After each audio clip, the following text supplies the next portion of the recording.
মান সালাকা তরিকান ইয়ালতামিসু ফীহি ইলমান সালাকাল্লাহু লাহু বিহি তরিকান মিন তুরুকিল জান্নাহ।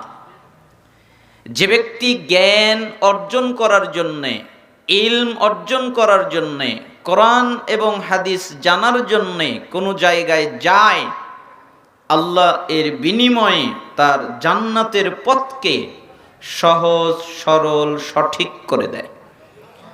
অর্থাৎ কেউ যদি চায় আল্লাহ তাআলা আমার জান্নাতের পথকে সহজ করে দিক, আমার জান্নাতের পথকে সরল করে দিক, আমার জান্নাতের পথকে সঠিক করে দিক, এটা যদি কেউ চায় তাহলে এমন জায়গায় তারা যেন বসে যেখানে জ্ঞান অর্জন করা যায়।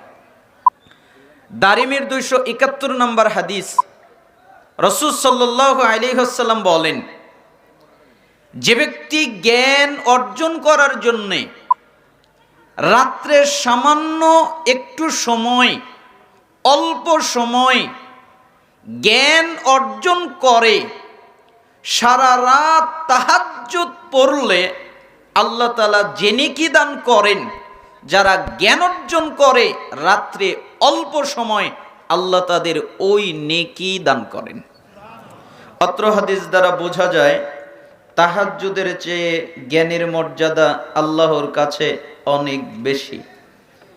সহিহ আত-তারগিব ওয়াত-তারহিব 86 নম্বর হাদিস, রাসূল সাল্লাল্লাহু আলাইহি ওয়াসাল্লাম বলেন, যে ব্যক্তি জ্ঞান অর্জন করার জন্যে অথবা কাউকে জ্ঞান শিখাবার জন্যে হয় শিখতে যায় নতুবা শিখাতে যায়, এজন্য মসজিদে যায়, তাহলে একটা পরিপূর্ণ হজ করলে, ওই হজ কবুল হলে আল্লাহ তাআলা জেনে কি দান করেন, যারা জ্ঞান অর্জন করার জন্যে যায় আল্লাহ তাআলা তাদের ওই নেকি দান করেন।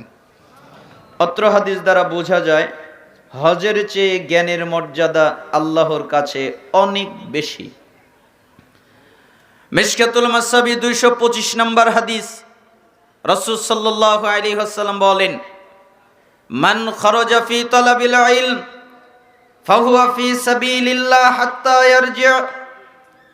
যে ব্যক্তি জ্ঞান অর্জন করার জন্যে, ইলম অর্জন করার জন্যে, কোরআন জানার জন্যে, হাদিস জানার জন্যে, এটা হলো তার নিয়ত, এজন্য বাড়ি থেকে বের হয়, তাহলে যতক্ষণ পর্যন্ত সে বাড়িতে ফিরে না যায় ততক্ষণ আল্লাহ তার আমলনামায় জিহাদ করার নেকি লিখতে থাকে।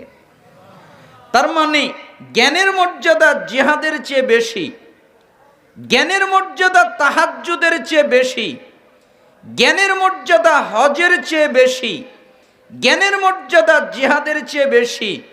আর যারা জ্ঞান চর্চা করার জন্য আসে, রাসূল সাল্লাল্লাহু আলাইহি সাল্লাম বলেন, আল্লাহ তাআলা বলেছেন, হাদিস তাবারানী আল মুজামুল কাবির 639 নম্বর হাদিস, 641 নম্বর হাদিস, রাসূল সাল্লাল্লাহু আলাইহি সাল্লাম বলেন, কেউ যদি কোনো দ্বীনি মজলিসে যায়, এরপরে 3টা কাজ করে, 1 তারা সেখানে বসে, 2 তারা মনোযোগ দিয়ে আলোচনা শোনে, মনোযোগ দেয়, অমনোযোগিতা হয় এমন কোনো কাজ করে না, বৈঠক শেষের দোয়া পাঠ করে চলে যায়।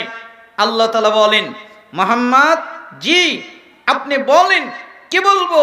যারা বসেছে মনোযোগ দিয়ে আলোচনা শুনেছে, বৈঠক শেষের দোয়া পাঠ করে উঠেছে, আমি তাদের কদ গফরাল্লাহু লাকুম যুনুবাকুম, তারা যত পাপ করেছে আমি আল্লাহ সবগুলো মাফ করে দিয়েছি।